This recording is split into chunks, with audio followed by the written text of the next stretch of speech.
Okay, Shalom Chevra, Shalom. We're going to continue with our video series on Mondays. We have Halacha first, followed by new Gemara.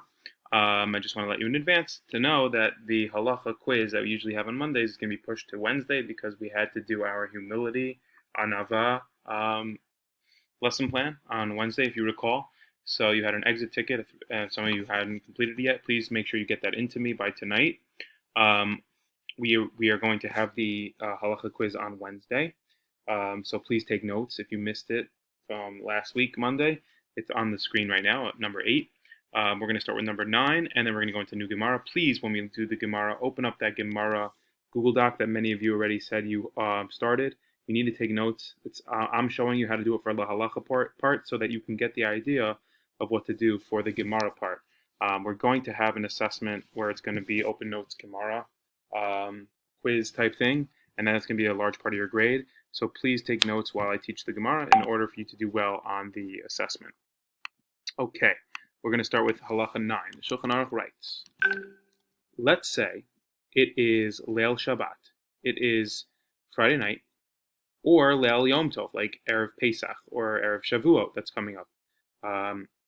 We say the bracha of Sfirat HaOmer after Kiddush in Shul. If any of you go to Shul Friday night, if you don't go to Shul Friday night, or if you go to Shul Erev Yom Tov, even if you don't go to Shul Erev Yom Tov, the minhag is we say Kiddush in the Shul.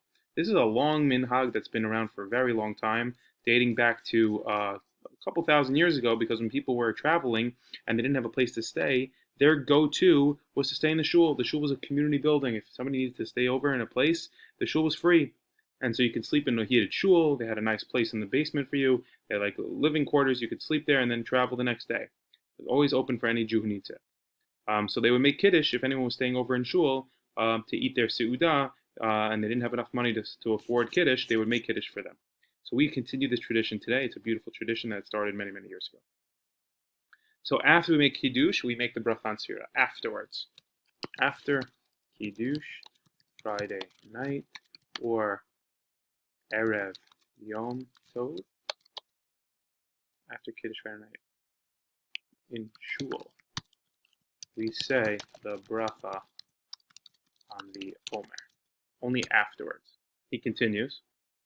But Saturday night, Motzoi Shabbos, and on Motzoi Yom Tov, let's say after Shavuot, let's say for example, it's not really going to apply this year, but it doesn't apply at Motzei Shavuot, but Motzei Pesach, it does matter because that's only Yom Tov between Pesach and Shavuot is the end of Pesach.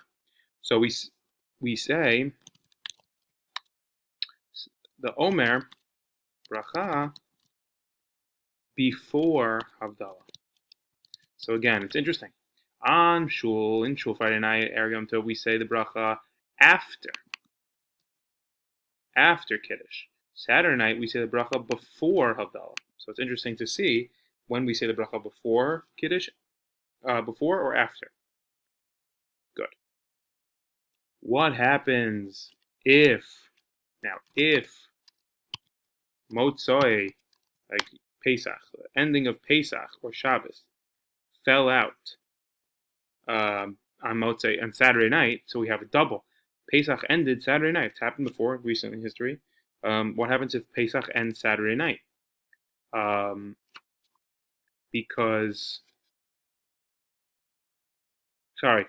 Pesach ends, but Pesach starts Saturday night. Now, because Pesach's starting Saturday night, we have to make Havdalah because Shabbos is over. But now Pesach's starting. So what do? Because we are supposed to say Sfira before Havdalah. But really, Pesach's starting and Shabbos is ending. So what do? If Saturday night is also the beginning of the last days of Passover, what do? He says, Omer Kiddush v'Havdalah b'pamachas. We say Kiddush and Havdalah in the same bracha. If you pay attention, next time this happens in the Sidur, in the Machzor, it says to combine Kiddush and Havdalah in the same cup, in the same bracha. So what do? When do you make the Omer bracha? Because if you're paying attention, We just said you have to make it after Kiddush, but before Havdalah. So what do? So the Shulchan Aruch paskins, you should say, Lispor kodem shemavarchan al hakos beveis hakneset. You should say it before they make the bracha in the shul. We should say the bracha before. Wow, okay, shul. Very good. Now we have a Ramah. Finally, after a long time, we have to add a Ramah. The Ramah, remember, he does the Ashkenazi halacha. The Ramah adds, if you don't have wine,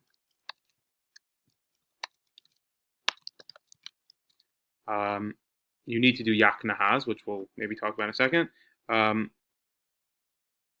We'll leave out the Ramah for now, because it's a little bit of a deep concept that we're not interested in right now. Good. Let's stay like this. Sorry about that. Next halacha, Yud, Shulchan Aruch. Let's see, how do I get this? Good. Shulchan Aruch. Here we go. It's aser to eat chadash af bizman hazeh. There is a new isser. What's an isur? There is a sin, so to speak, an avera, not to eat chadash. I got to underline that. That is a new concept. Many people maybe haven't heard of it. It's a mitzvah that not many people know of. It's very interesting.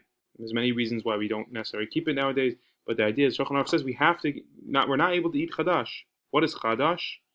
Chadash is, and this will be the last thing for today, as explained by many mifarshim, chadash is the new grain that took root before the Omer was brought. You see that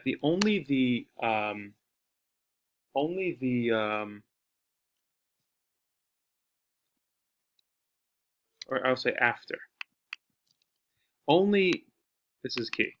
Only Yashan. Yashan is the other alternative, which means old. Chadash means new. Yashan means old. You got to know those two words. Yashan is any grain that took root in the ground before the Omer was brought. Now, once they bring the Karban Omer, which is Sfirat HaOmer, on Pesach, they bring a Karban Omer, that allows you to eat the grain that took root before that. So the whole year until Pesach, we don't have any Karbanot. So we have to wait until Pesach, the Shulchan Aruch says, in order to eat any wheat, any barley, any oats, any grains that were grown the whole year. We have to wait till Pesach. Once Pesach comes, after Pesach, you can go to the store and buy all the snacks you want. But you have to eat things that took root the year before. It's not an easy halacha. You can only eat products that the root of the wheat that was sifted, that was made in the product, has to be from last year. Not that it's actually old and disgusting. It's just that the stalk itself didn't take root when you planted it. It was before the Omer. It was not after this Omer. It was before the Omer. We're going to talk a little bit more about this next time. So we're going to stop here. But just write this down. Make sure you have it down.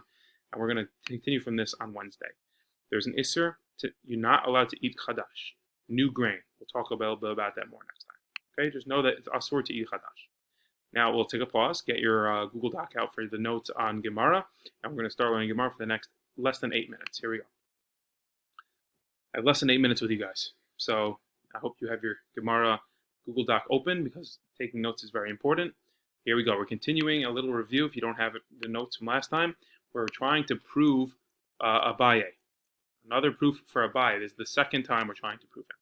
So we talked about a person whose beams or wood or stones, things from their house, were washed away in a storm from their house, and it ended up on someone else's lawn, on their front lawn. You know, you're in Mamaroneck, you're in Scarsdale, you're in White Plains. You wake up, there was a flood, chas v'shalom, but you have all this beautiful stuff on your lawn. It was someone else's. The Gemara says you can keep that stuff. Why? Because whoever owned it will wake up and see that there was a flood and all their stuff left their house, and they're going to give up hope right away. The Gemara says, oh, does that mean that if they didn't give up hope yet, you can't keep it? Generally, if the owner, before they knew, you could not keep it. So that must mean that Rav is wrong. You can only keep it if the owner knows about it. Had the owner not known there was a flood, woke up, didn't realize, you couldn't keep it. It's only because it's so obvious that the owner knows. So that's a proof for Abaye. You can only keep things that the owner knows about. Rava said no. You could even keep things they don't know about. That apparently does not work here. So the Gemara tried to defend Rava and say no. We're dealing with Bishvil Shelahatzil. We're dealing with a case where the owner had an ability to jump after it, grab his storage unit, grab his bucket, and he decided not to. It's not worth it. I'll let it go. So he gave up hope on it actively. He said, I'm not going to try to save this. It's not worth my time. It's just a little bucket. So he gave up hope on it. Now this is new. So make sure to have notes. If you need to go back and listen to what I just said, go back and listen to it. It was a little review. I went a little fast. Now we're going to go a little slow in the next 5 minutes. Here we go. Ihachi, the Gemara now says, a challenge to that answer. What do you mean that he was able to save it? That doesn't make sense. Because if that's true, the only reason you can keep it is because he tried to save it. And because he tried to save it, it's obvious the owner, because he didn't try to save it, meaning he didn't save it, the owner gave up hope. Because you heard he gave up hope. You can only keep it if you heard the owner gave up hope. But ihachi ema seifa. What about the end of this Mishnah, of this brisa we're about to read? Here's the ending. We just said if a person's stone and wood and beams all washed out of his house and ended up on someone else's lawn, you can keep it because the Baalim gave up hope. Now we're saying, but what about the end of that? Keep going. This is a continuation of that case, that situation. But if you were to see the owners running, chasing, swimming after their items, chayav lahachzir. If you wake up and you go out on your porch and you go out of your house in White Plains, in Scarsdale, in New Rochelle, and you see that there was a flood, but then you see an owner coming down in a boat, saying, "Get my stuff, stop my bat. That's my soccer ball. That's my unit. That's my thing. Whatever it is." You're not allowed to keep it in that case. So the Gemara says, but if the owner could have saved them, why does it matter if he was chasing it? If we just said the reason you can keep it if it ended up on your lawn in general is because the owner could have kept it, and they didn't, and that's why you can keep it, because they clearly gave up hope. They didn't run after it. So then why at the end does it deal with running after it? We just said if you wake up and it's there, that means they didn't run after it. So that means that if you wake up and there's an owner there, you can't keep it. Why do you have to tell me a case of an owner running after his stuff? Clearly, if you wake up and there's no one there, he didn't run after it.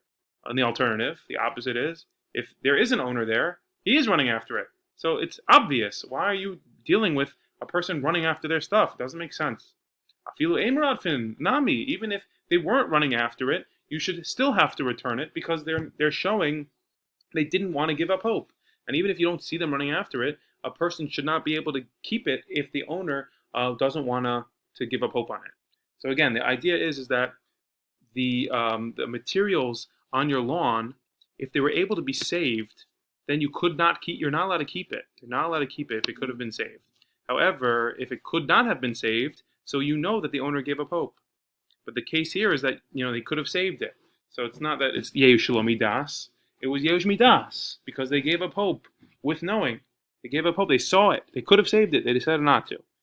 But then the Gemara challenges that and say no, because then the later part of that same Gemara says if you see the person running after it, you can't keep it. But that's obvious, of course not. Even if the person's not running after it, if they don't give up hope, then you shouldn't be able to keep it. You should have to return it. So what's the answer to this whole thing? What's this confusing case's answer? And the last thing, you can rewind this video if you need to rewatch it and listen to it again. Read the English while I'm going through it on the screen. So Gemara answers now. Hachab ma'askinan, again, what's going on in this whole thing? Yecholen lahatzil al yedei tchak. The whole idea is that he could have saved it, but it would have been really hard. He would have had to grab a boat last minute, float, water down the road and try to save the item.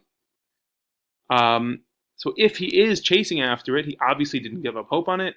But if he's not chasing after it, he is giving up hope on it. So again, the idea of this case is that it was really hard. It was really annoying to go get it. It was like a big flood, and he had to, get a boat out and go down a river to get it. So if they're chasing it, it shows that they want it, and you cannot keep it.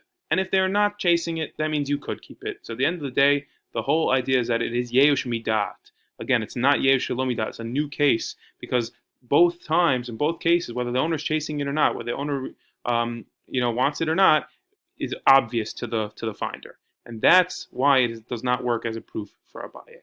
That's our new Gemara. We'll take it up from here.